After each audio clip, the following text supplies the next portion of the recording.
People often ask, if ancient China had brothels for women, did they have ones for men? The answer is yes. And it was far darker than you could imagine. It was called the Zhangguogun, an elite pleasure house for the rich, where boys were trained into male courtesans. Today, let's step into the life of one such boy. And see how his fate was shaped.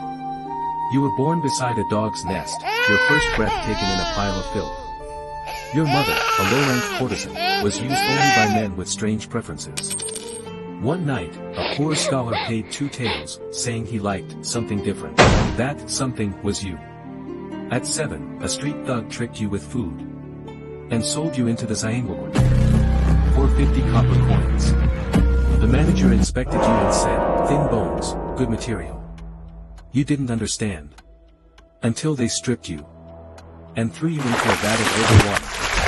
To wash away the smell of a man. You were forbidden to say, I. Only, this one.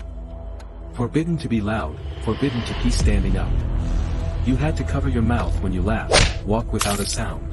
Your head was shaved, you were dressed in bright red women's clothing, and a dozen boys watched your initiation. You practiced walking with water bowls on your head, smiling with chopsticks in your mouth, and any spilled drop meant a brutal beating. You once shouted, I'm a man. The response was a copper needle piercing your hand. You cried as you swallowed your bloody rice. And understood. If you didn't learn, you would die. At 11 came your debut. Face powdered, lips painted, waist bound into a delicate curve. Your first client was a merchant with twisted tastes. He stripped you piece by piece, choked you, made you cry and called you Big Brother. The more you begged, the more excited he became. Every night afterward was a nightmare. Men who liked silence, men who liked tears, even men who wagered money on who could make you collapse first. You coughed blood, your back dislocated, yet the manager only asked one thing, can you still move? Then worked. You perfected your smiles, your gestures, your voice. And became the star courtesan. At 15, a nobleman chose you. And took you home. You thought you were saved. He treated you well, fed you healing soups. For the first time, you saw a glimmer of hope. But his home was the true hell. He tied you to screens, watched you struggle, poured fragrant oil into your mouth and nose. To sweeten your voice. You tried to escape. And were thrown back. He smiled and said, act up again, and I'll boil you alive. One day he brought you to his study. The walls were covered with portraits of women.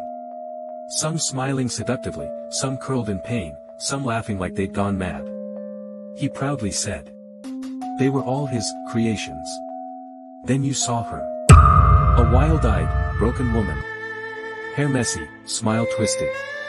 She was laughing and crying at the same time. And you recognized her. Your mother. Your mind went blank.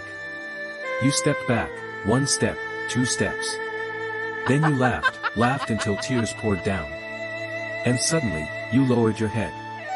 And ran straight toward the table corner.